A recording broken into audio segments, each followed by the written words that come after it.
प्यारे साथियों, यदि आप भी क्लास 10th में हैं और आप लोग फाइनल एग्जाम देने जा रहे हैं तो आपके लिए वीडियो काफ़ी इंपॉर्टेंट होने वाला है।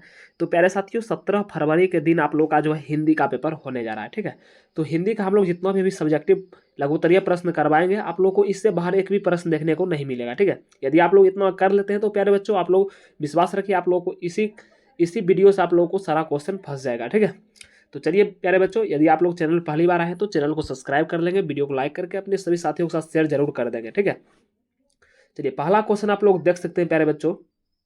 लेखक के अनुसार आदर्श समाज में किस प्रकार की गतिशीलता होनी चाहिए? तो इसका आंसर की आप लोग नोट करेंगे, यहाँ से आप लोग देखिएगा क्या है। किसी भी आदर्श समाज में इतनी गतिशीलता होनी चाहिए कि जिसमें कोई भी वांछित परिवर्तन समाज के एक छोर से दूसरे छोर तक संचित हो सके। ऐसे समाज के बहुविध हितों में सबका भागी होना चाहिए तथा सबको उसकी रक्षा के प्रति सजग रहना चाहिए। ठीक है, तो 1 नंबर क्वेश्चन, ये बहुत बार क्वेश्चन रिपीट हुआ है तो इस बार भी आने का चांस है। ठीक है, चलिए प्यारे बच्चों आगे देखिएगा, चैप्टर वाइज है तो आप लोग देख सकते हैं, इससे बाहर आप लोग कोई भी क्वेश्चन नहीं फंसेगा। ठीक है, चलिए जितना भी इंपॉर्टेंट क्वेश्चन है वही सब हम लोग करा रहे हैं। देखिएगा, जाति तथा स्वाभाविक विभाजन नहीं है, क्यों? तो इसका नोट करेंगे, रुचि पर आधारित नहीं होने के कारण जाति प्रथा स्वाभाविक विभाजन नहीं है। चलिए 3 नंबर क्वेश्चन है, कुशल व्यक्ति या सक्षम श्रमिक समाज का निर्माण करने के लिए क्या आवश्यक है? तो कुशल व्यक्ति या सक्षम श्रमिक समाज के निर्माण के लिए व्यक्तियों को की रुचि अत्यंत महत्वपूर्ण है। वस्तु व्यक्तियों की क्षमता का विकास इस हद तक करना चाहिए कि वह अपना पेशा या कार्य स्वयं चुन सके। जन्मना विभाजन से बात नहीं बनती। ठीक है, तो 3 नंबर क्वेश्चन भी आप लोग देख लिए प्यारे बच्चों। चलिए 4 नंबर क्वेश्चन देखिएगा आप लोग, भीमराव अंबेडकर किस विडंबना की बात करते हैं? तो ये आप लोगों को लॉन्ग में भी पूछा जा सकता है, तो आप लोग ध्यान से देखिएगा। डॉक्टर भीमराव अंबेडकर ने जातिवाद के पोषकों को विडंबना की बात कहकर संबोधित किया है। विडंबना का स्वरूप यह है कि आधुनिक सभ्य समाज कार्य कुशलता के लिए श्रम विभाजन को आवश्यक मानता है। चूंकि जाति प्रथा भी श्रम विभाजन का ही दूसरा रूप है। जाति प्रथा श्रम विभाजन के साथ साथ श्रमिक विभाजन का भी रूप लिए हुए है। जाति प्रथा श्रमिकों का अस्वाभाविक विभाजन है, नहीं उसके बाद है नहीं करते, बल्कि विभाजित वर्गों को एक दूसरे की अपेक्षा उच्च नीच भी करार देता है, जो कि विश्व के किसी भी समाज में नहीं पाया जाता है। प्यारे साथियों, अभी तक चैनल को सब्सक्राइब नहीं किया तो आप लोग चैनल को सब्सक्राइब करके सभी साथियों के साथ आप लोग शेयर जरूर कर देंगे। ठीक है, आप लोग सभी क्वेश्चन को ध्यान से सुनिए। ठीक है, चलिए यहाँ से देखिएगा आप लोग, चैप्टर 2 विष का दांत है। ठीक है ना, चैप्टर 2 क्या है? विष का दांत। तो इसमें जितना भी इंपॉर्टेंट 2 क्वेश्चन मात्र इंपॉर्टेंट है जो आप लोगों को एग्जाम में आ सकता है, तो वही हम लोग करा रहे हैं। ठीक है, देखिएगा, कासू और मदन के बीच झगड़े का क्या कारण था?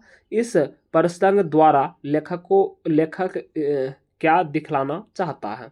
तो इसका आंसर क्या आप लोग यहाँ से नोट करेंगे प्यारे बच्चों, क्या है? कासू और मदन के बीच झगड़े का कारण कासू की लट्टू खेलने की ललक और मदन द्वारा उसे खेलने से इनकार करना था।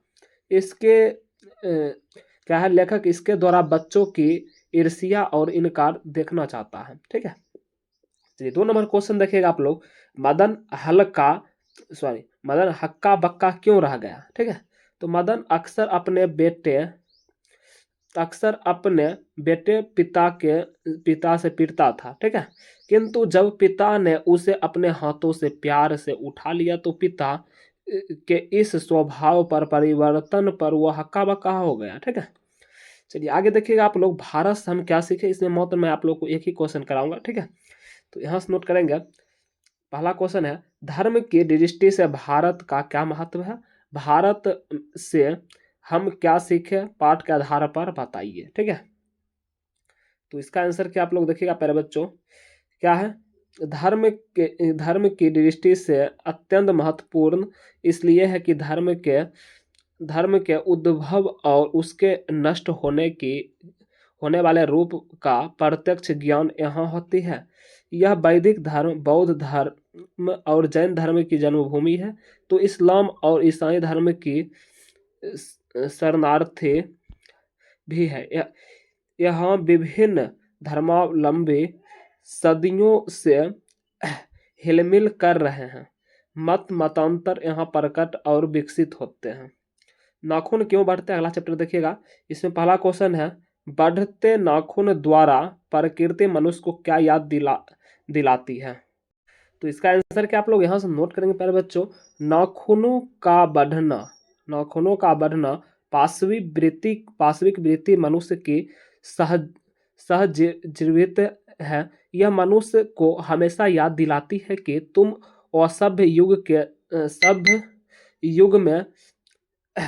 युग में उसके बाद आ गए, लेकिन तुम्हारी सोच मेरी तरह है, जो लाख मन से हटाए मन ही मान जाती है। मनुष्य की ईर्ष्या, जाति, हिंसक प्रवृत्ति, क्रोध आदि कभी खत्म नहीं होती है। तभी तो शास्त्रों में की होड़ लगी हुई है। नाखून क्यों बढ़ते हैं, यह याद दिलाती है। ठीक है, 2 नंबर क्वेश्चन देखिएगा। लेखक द्वारा नाखूनों को अस्त्र के रूप में देखना कहाँ तक संगत है। तो इसका आंसर की नोट करेंगे, अस्त्र हाथ में रखकर वार किया जाता है और शस्त्र फेंककर लाखों वर्ष पहले मनुष्य जंगली था। वनमानुष जैसा नाखून द्वारा है वह जंगली जानवर आदि से अपना रक्षा करता था। दांत भी थे, लेकिन उनका स्थान नाखूनों के बाद था। चूंकि नाखून हमारे शरीर का अंग है, इसलिए लेखक द्वारा नाखूनों को अस्त्र के रूप में देखना सर्वथा उचित है। ठीक है, चलिए आगे देखिएगा आप लोग।